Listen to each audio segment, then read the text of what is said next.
हमने पिछले डिस्कशन में भी चर्चा करी थी। एक्सक्रीशन का मतलब क्या होता है? एक्सक्रीशन का मतलब है कि बॉडी से जो नाइट्रोजिनस वेस्ट मटेरियल होते हैं, नाइट्रोजिनस वेस्ट प्रोडक्ट होते हैं, उनको रिमूव करना। और ये नाइट्रोजिनस वेस्ट प्रोडक्ट हैं, आते कहाँ से हैं? बच्चों, आपको पता है कि हमारे जो भोजन होता है, फूड होता है, उसका इम्पोर्टेंट पार्ट है प्रोटीन। प्रोटीन बने होते हैं एमिनो एसिड्स के। और एमिनो एसिड में दो फंक्शनल ग्रुप होते हैं, एक कार्बोक्सिल ग्रुप है और एक एमाइन ग्रुप है। तो जो एमाइन ग्रुप होता है उससे जब एमिनो एसिड ब्रेक डाउन होते हैं तो उससे बनता है नाइट्रोजिनस वेस्ट मटेरियल। मतलब NH2 ग्रुप होता है, वो NH2 ग्रुप NH3 NH4 में कन्वर्ट हो जाता है। और उसके बाद में उसके आगे के डेरिवेटिव हैं, यूरिया है, यूरिक एसिड है, ये सारी चीजें बनती हैं। तो चूंकि ये पॉइजनस होते हैं, हार्मफुल होते हैं, इसलिए बॉडी से बाहर निकालना जरूरी होता है। कौन कौन से पार्ट हैं वो इस नाइट्रोजनस वेस्ट प्रोडक्ट को रिमूव करने के लिए बॉडी में पाए जाते हैं, वो सारी चीजें चर्चा करेंगे। Excretion is the process of removal of harmful metabolic nitrogenous waste from the body. तो याद रखिए कि वेस्ट ना बोल करके नाइट्रोजनस वेस्ट बोलिए, जो कि बहुत पॉइजनस होते हैं, बॉडी से रिमूव करना जरूरी होता है। Unicellular organisms remove they waste these wastage by simple diffusion from body surface into surrounding water. Complex multicellular organisms use specialized organs for excretion. ये सिंपल बातें हैं कि बॉडी सरफेस से, जैसे अमीबा है, अमीबा अपने नाइट्रोजनस वेस्ट प्रोडक्ट है वो सेल मेम्ब्रेन के थ्रू रिलीज कर देंगे। कॉम्प्लेक्स ऑर्गेनिजम्स हैं, वो स्पेशलाइज्ड ऑर्गन्स रखते हैं इसके रिमूव करने के लिए। इसके बाद में जैसे हम आप यहाँ पर देख पा रहे हैं स्पेशलाइज्ड ऑर्गन्स हैं। ह्यूमन बॉडी की बात करें तो किडनी है, और अर्थवोम है। अर्थवोम में कुछ ट्यूबुलर स्ट्रक्चर्स पाई जाती है जिनको हम नेफ्रॉन बोलते हैं। ह्यूमन एक्सक्रीटरी सिस्टम की बात करें, excretion in human beings, human excretory system includes a pair of kidneys, a pair of ureters, A urinary bladder and A urethra. तो बहुत सिंपल सा मीनिंग है कि ह्यूमन बीइंग में जो एक्सक्रीटरी सिस्टम है वो कौन कौन सी चीजों से बने होगा। ए पेयर ऑफ किडनीज, ये किडनी आप देख पा रहे हैं, इनसे यूरेटर्स ट्यूब लाइक स्ट्रक्चर्स हैं वो अराइज होती है और फिर ज्वाइन हो जाती है कॉमन उसमें।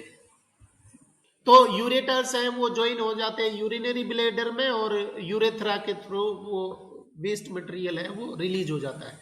सबसे पहले फिल्ट्रेशन होगा किडनी में, इसके बाद में वो यूरिन आएगा वो यूरिनरी ब्लैडर में और बॉडी से बाहर हो जाएगा यूरेथ्रा के थ्रू। आपकी बुक में जो डायग्राम दिया है उसके बारे में देख लेते हैं। Left renal artery, renal artery का मतलब होता है जो किडनी को ब्लड लेके आते हैं उनको रीनल बोलते हैं, और आर्टरी का मतलब तो है ब्लड जो बॉडी ऑर्गन्स में लाते हैं। तो लेफ्ट रीनल आर्टरी है, इधर आएगी वो लेफ्ट राइट रीनल आर्टरी है। इसके बाद में यहां से फिल्टर होने के बाद में नाइट्रोजनस वेस्ट फ्री ब्लड लेकर जाएंगी उनको renal vein, left renal vein और राइट रीनल वेन, ये ब्लड वापस लेके जाती है। ये left kidney, right kidney. Aorta, major major aorta होता है जो ब्लड सप्लाई करता है बॉडी पार्ट्स को। इसके बाद में लेफ्ट और राइट यूरेटर है। वेने केवा जो बॉडी पार्ट से ब्लड वापिस लेके जाते हैं हार्ट की ओर, यूरिनरी ब्लैडर और यूरेथ्रा। तो अभी इसको डिटेल में देखते हैं। Kidneys are located in the abdomen, one on either side of the backbone. Backbone के पीछे, मतलब बैकबोन के बगल में, अगल बगल में लगे रहे होते हैं, और आपको पता है बैकबोन हमारी बॉडी में पीछे की ओर लोकेट होती है। The purpose of making urine, जी बेटा आप ये बात, जैसे आपके हाथ है ना, आपके हाथ के पीछे की ओर देखिए, ब्लू कलर का आपको दिखाई देगा, रेड कलर की तो नहीं दिख रही है। पर ब्लू कलर की लाइन ट्यूब आपको दिख रही है, तो हल्के से ब्लू कलर ब्लूइश होता है। एक्चुअली में ब्लड तो रेड ही होता है, पर यहाँ पर डीऑक्सीजनेटेड ब्लड है, इसलिए इतना रेडिश नहीं होता। आप देख सकते हैं, आपके हाथों में दिख जाएंगे, हल्के से ब्लू कलर की लाइन दिखती है। ये वेन है और रेड कलर की है वो। हाँ, है ना। तो अब मैं बहुत क्लियर बोल रहा हूं कि यहाँ पर ब्लू कलर का ब्लड नहीं है, ब्लड रेड है, परंतु यहाँ कार्बोक्सी हीमोग्लोबिन की वजह से ये इस तरीके का कलर अपीयरेंस देखते हैं हम, है ना। द पर्पज से ऑफ, हाँ जी, द जी जी जी, the purpose of making urine is to filter out waste product from the blood. जो यूरिन का यूरिन फॉर्मेशन है उस का मतलब क्या है कि ब्लड में से नाइट्रोजिनस वेस्ट है, access amount of salt minerals water, इनको रिमूव करना, ये यूरिन फिल्ट्रेशन का मतलब होता है। और यूरिन फिल्ट्रेशन है कहां पर हो रहा है? किडनीज में हो रहा है। In the kidneys nitrogenous wastage such as urea और uric acid are removed from blood, या फिल्ट्रेशन हो रहा है। इसके बाद में हमने पहली क्लास में भी चर्चा करी थी, ये किडनी के अंदर मिलियंस ऑफ ट्यूबुलर स्ट्रक्चर्स होती है। इन ट्यूबुलर स्ट्रक्चर्स को हम बोलते हैं nephron. Each kidney has large number of filtration units called nephrons packed closely together. मैंने आपको डायग्राम भी बना के दिखाया था, वहां पर जो मेडुलरी रीजन है उनमें छोटी छोटी लाइनिंग दिख रही थी, वो लाइनिंग है, ट्यूब्स है, वो किसकी है? नेफ्रॉन की है। नेफ्रॉन की स्ट्रक्चर भी मैंने आपको बताई थी, एक फनल और कप शेप्ड स्ट्रक्चर है जिसको बाउमेन कैप्सूल बोलते हैं। उसके बाद में कन्वोल्यूटेड ट्यूब्यूल का मतलब घुमावदार मुड़ी हुई या गुथी हुई ट्यूब होती है, जिनको कन्वोल्यूटेड ट्यूब्यूल बोलते हैं।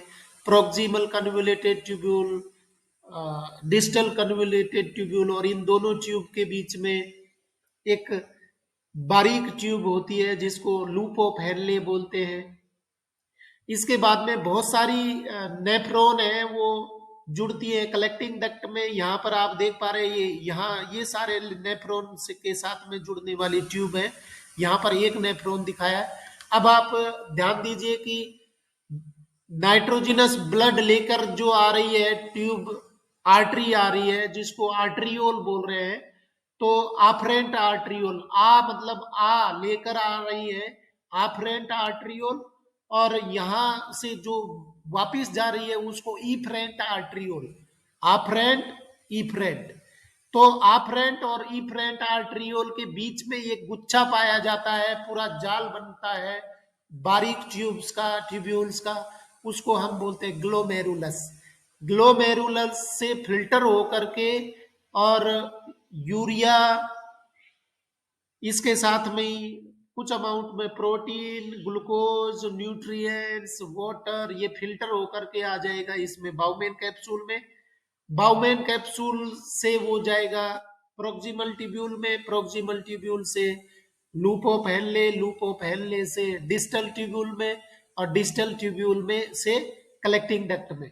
इंपॉर्टेंट बात क्या है कि इस फिल्ट्रेशन के साथ में हमें तो रिमूव करना है सिर्फ यूरिया, और जो एक्सेस वाटर मिनरल्स है उनको रिमूव करना है। इस फिल्ट्रेट में यूजफुल चीजें भी आ जाती है। तो यूजफुल चीज है, यूजफुल मिनरल्स है, न्यूट्रिएंट्स है, फूड मटेरियल्स है, आ गए हैं, हमें एक भी मॉलिक्यूल वेस्ट नहीं करना। तो ये आप देख पा रहे हैं, ये जो ट्यूब है इफरेंट आर्ट्रियोल है, इसके चारों ओर घूम गई है, लिपट गई है। इसका मतलब क्या है कि जो यूजफुल चीजें चली गई हैं इस फिल्ट्रेट में, उनको वापस रीअब्जॉर्ब करना है। तो रीअब्जॉर्ब करने के लिए ये ट्यूब्यूल्स हैं, ब्लड कैपिलरीज हैं, वो इसके चारों ओर लिपट गई है। इनको हम बोलते हैं वसा रेक्टा। और उनको रीअब्जर्व करने के बाद में और फिर ये वापिस जाती है इसके द्वारा, ये रीनल वेन के द्वारा। ठीक है, तो डायग्राम को एक बार देखिए। Branch of renal artery, bowmen capsule, ये मैंने आपको बताया फनल शेप्ड है। ग्लोमेरुलस एक नेटवर्क बनता है। इसके बाद में ट्यूबुलर पार्ट ऑफ नेफ्रॉन, जिसको पीसीटी और डीसीटी हमने बोला था।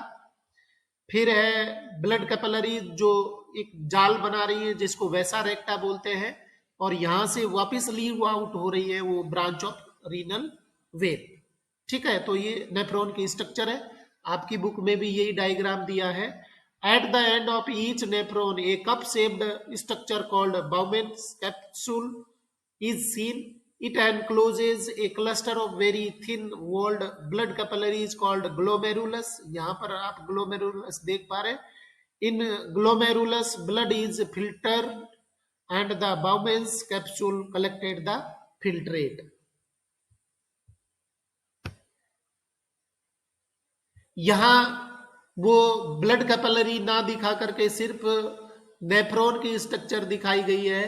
आप यहाँ देख पा रहे हैं ये बाउमेन कैप्सूल है, और जो ब्लड कैपिलरी इसमें लेकर के आती है ब्लड, वो आफरेंट आर्ट्रियोल, ये इसका डायामीटर ज्यादा होता है। इफरेंट आर्ट्रियोल इसका डायामीटर कम होता है।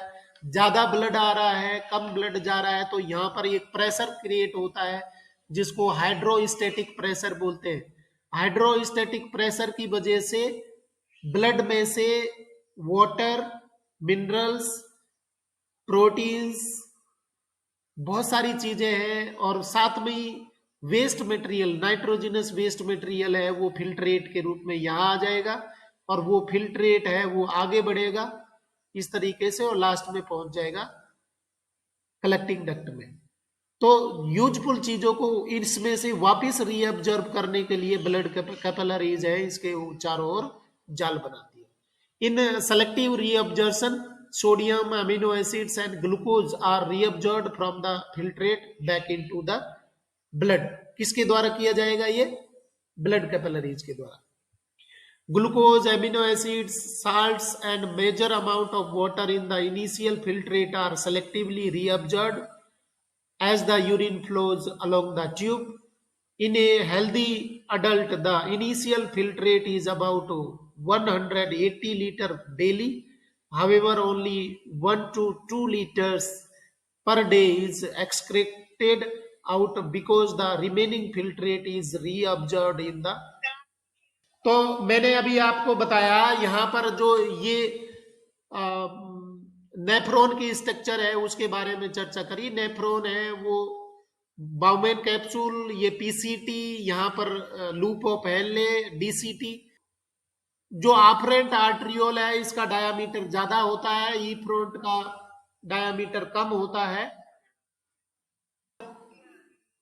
यहां पर दिक्कतें क्या है कि हो सकता है आपका नेटवर्क कमजोर हो, इधर से मेरा नेटवर्क अगर वीक होगा तो आपको सबको आवाज नहीं सुनाई देगी, और आपका इंडिविजुअल वीक होगा तो आपको नहीं सुनाई देगी। तो बहुत सारी दिक्कतें हैं। क्या अभी भी आवाज नहीं आ रही है? यहां आप सुनिए कि जो ब्लड लेके आ रही है या नाइट्रोजनस वेस्ट लेकर आ रही है उसका डायामीटर ज्यादा है आफरेंट आर्ट्रियोल का, और यहां से जाने वाली ट्यूब है उसका डायामीटर कम है। तो ज्यादा ब्लड आ रहा है और कम ब्लड निकल के जा रहा है, तो एक प्रेशर क्रिएट होता है जिसको हाइड्रोस्टेटिक प्रेशर कहते हैं। किसमें? ग्लोमेरुलस में। और इस वजह से फिल्ट्रेशन हो जाएगा। क्या क्या चीजें फिल्टर होंगी? वाटर, मिनरल्स, न्यूट्रिएंट्स, ग्लूकोज और प्रोटीन, एमिनो एसिड्स, और साथ में यूरिया। तो ये सारी चीजें फिल्टर होकर के ये फिल्ट्रेट के रूप में आ जाएंगी। अब आपको पता है कि यूजफुल चीजें भी इसमें आ गई हैं। तो ये ब्लड कैपिलरीज है, मैंने पहले डायग्राम में बताया, उसके ऊपर एक जाल बनता है वैसा रेक्टा का। तो यूजफुल चीजों को वापिस रीअब्जॉर्ब कर लिया जाता है। ठीक है, तो glucose, amino acid, salts and major amount of water in the initial filtrate are selectively reabsorbed. किसके द्वारा reabsorb की जा रही है? ब्लड कैपिलरीज के द्वारा, as the urine flows along the tube. बच्चों बताइए, भी स्क्रीन दिख गई है जी। In a healthy adult, the initial filtrate is about 180 liter daily. However, only 1 to 2 liters per day is excreted out because the remaining filtrate is reabsorbed in the kidney tubules. बहुत important बात क्या है कि रोज लगभग 180 litre blood है वो filtrate होकर के और इसमें आता है, और इसमें से सिर्फ 1 से 2 लीटर जो फिल्ट्रेट है यूरिन के फॉर्म में बॉडी से रिलीज होता है। इसका मतलब है कि मेजोरिटी ऑफ अमाउंट है इस फिल्ट्रेट में से वापस रीअब्जॉर्ब कर ली जाती है। Water is reabsorb based on amount of excess water in the body and amount of dissolved waste to is to be excreted. पानी का रीअब्जॉर्प्शन है वो डिपेंड करता है कि हमारी बॉडी में कितनी मात्रा में वाटर अवेलेबल है। अगर बॉडी में ऑलरेडी बहुत ज्यादा पानी है, ऑलरेडी रिक्वायर्ड वाटर अवेलेबल है, तो ज्यादा मात्रा में पानी है वो यूरिन के रूप में बाहर निकलता है। तो इसको आप समझ सकते हैं, जो ठंडे दिन होते हैं या आप बारिश का ह्यूमिडिटी ज्यादा होती है तो उस टाइम पे हम देखेंगे कि स्वेटिंग कम हो पा रही है। जब स्वेटिंग कम होती है, पसीना कम आता है, तो ज्यादा यूरिन एलिमिनेट होता है। और गर्मी के दिनों में जब पसीने ज्यादा आते हैं तो बॉडी में पानी की कमी हो जाती है और यूरिन के फॉर्म में वाटर है वो कम रिलीज होता है। The urine from each kidney enters a long tube, जिसको हमने अभी पढ़ा ureter, which then passes to urinary bladder and stored in it. जो यूरिन अभी फिल्टर होकर के आया यूरेटर के थ्रू और पहुंच जाएगा यूरिनरी ब्लेडर में, जहां स्टोर होता है। और जब यूरिनरी ब्लेडर फुल हो जाता है तो हमें एक अर्ज होती है, एक चाहत होती है कि हम कहीं जा करके और ये इसको खाली करें। As the bladder expands, pressure increases that leads to urge to urinate through the urethra. The bladder is muscular, so it is under nervous control. As a result, we can control the urge to urinate. हम क्योंकि हमारे control में होता है, इच्छा के अनुसार हम उसको कंट्रोल कर सकते हैं। जब फुल हो जाता है, एक अर्ज होती है, एक डिमांड होती है और हम यूरिनेशन के लिए जाते हैं। तो इस तरीके से ये प्रोसेस है वो चलती है। इसके बाद में बच्चों देखिए आर्टिफिशियल किडनी हीमोडायलिसिस। यहाँ पर आप देख पा रहे हैं जिनकी किडनी खराब हो जाती है तो डायलिसिस किया जाता है। ये आप सेटअप देख पा रहे हैं, आपकी बुक में भी दिया है। Kidney failure leads to accumulation of poisonous wastage in the body. In this case an artificial kidney is used. It is a device to remove nitrogenous wastage from the body through dialysis. Artificial kidneys contain many semi-permeable tubules. जो हमने nephron देखे थे उसी तरीके के artificial semi permeable tubes बनाई दी जाती है, suspended in A tank filled with dialyzing fluid. It has same osmotic pressure of blood but no nitrogenous waste. मतलब यहाँ एक फ्लूइड भरा हुआ है जिसमें नाइट्रोजनस वेस्ट तो नहीं है, परंतु जो इसका ऑस्मोटिक प्रेशर है वो बराबर होता है दोनों साइड में। When patients blood is passed through these tubules, the waste product from blood diffuses into dialyzing fluid. यहां से ब्लड में से और वो चले जाएंगे इस फ्लूइड के अंदर। The purified blood is pumped back into the patient. जो नाइट्रोजनस वेस्ट फ्री या यूरिया फ्री ब्लड है वो वापस सप्लाई कर दिया जाएगा पेशेंट की बॉडी में। This is similar to the function of the kidney but there is no reabsorption involve. यहाँ इंपॉर्टेंट बात क्या है कि जो नॉर्मल फिल्ट्रेशन हो रहा था वहां पर तो रीअब्जॉर्प्शन प्रोसेस चल रही थी, परंतु यहाँ पर रीअब्जॉर्प्शन है वो नहीं होता है। ठीक है, इसके बाद में बस 2 पॉइंट और बचे हैं, देख लीजिए। डिजीज किडनी और नॉर्मल किडनी। किडनी आप यहां ये देख पा रहे हैं छोटी साइज के हो गए, श्रिंक हो गए हैं। और ट्रांसप्लांटेड जो किडनी ऑलरेडी डिजीज्ड है, जो खराब हो गई है, उसके साथ में ही नई किडनी ट्रांसप्लांट कर दी जाती है। वो है जो तो है ही, ऐसा नहीं है उसको निकाल दिया दूसरी लगा देंगे, नई उसके साथ में ऐड कर दी जाती है। ऑर्गन डोनेशन जिसको हम कहते हैं, any people can donate their organ और टिश्यू रिगार्डलेस ऑफ एज और gender. Transplantation is required when recipient's organ has been damaged or failed by disease or injury. In organ transplantation, the organ is surgically removed from one person, organ donor, and transplanted to another person, recipient.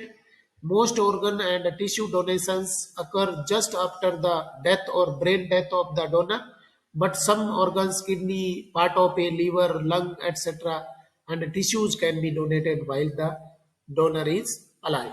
कहने का मतलब है कि अधिकतर organ है वो जो किसी इंसान की डेथ हो गई है और डेथ के तुरंत बाद अगर उनको निकाल करके प्रिजर्व कर लिया जाएगा या ट्रांसफर कर दिया जाएगा तो वो काम आ जाते हैं।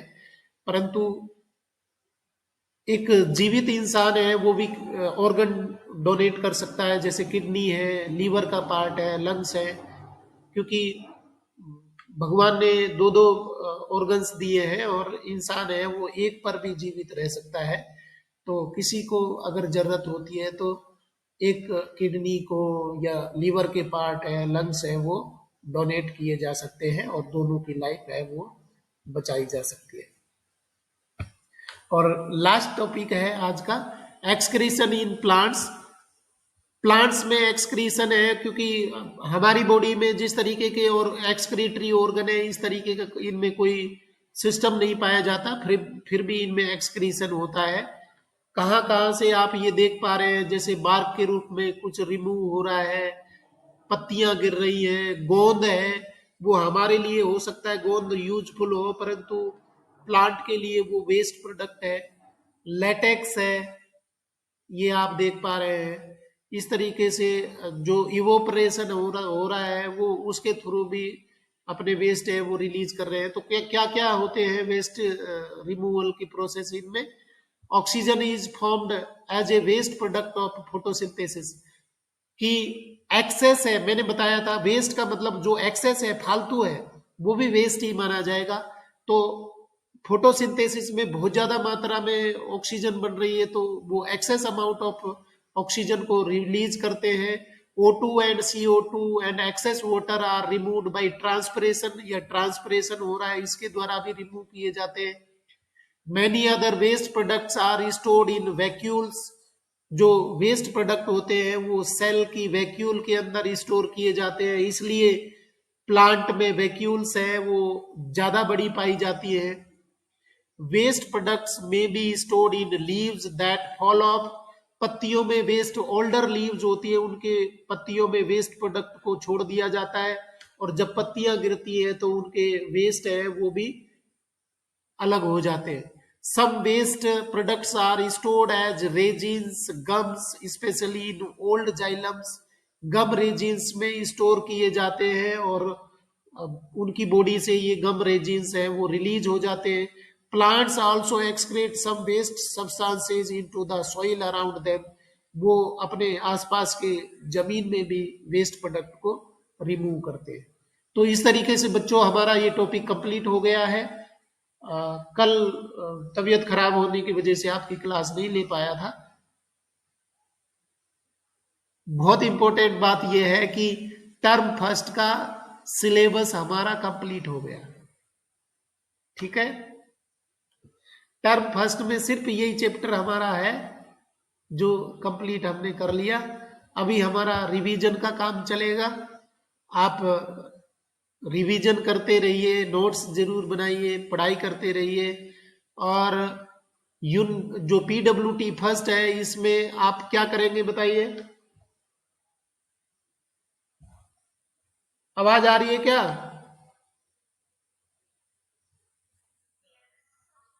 PWT फर्स्ट के लिए बता दीजिए क्या करना है आपको।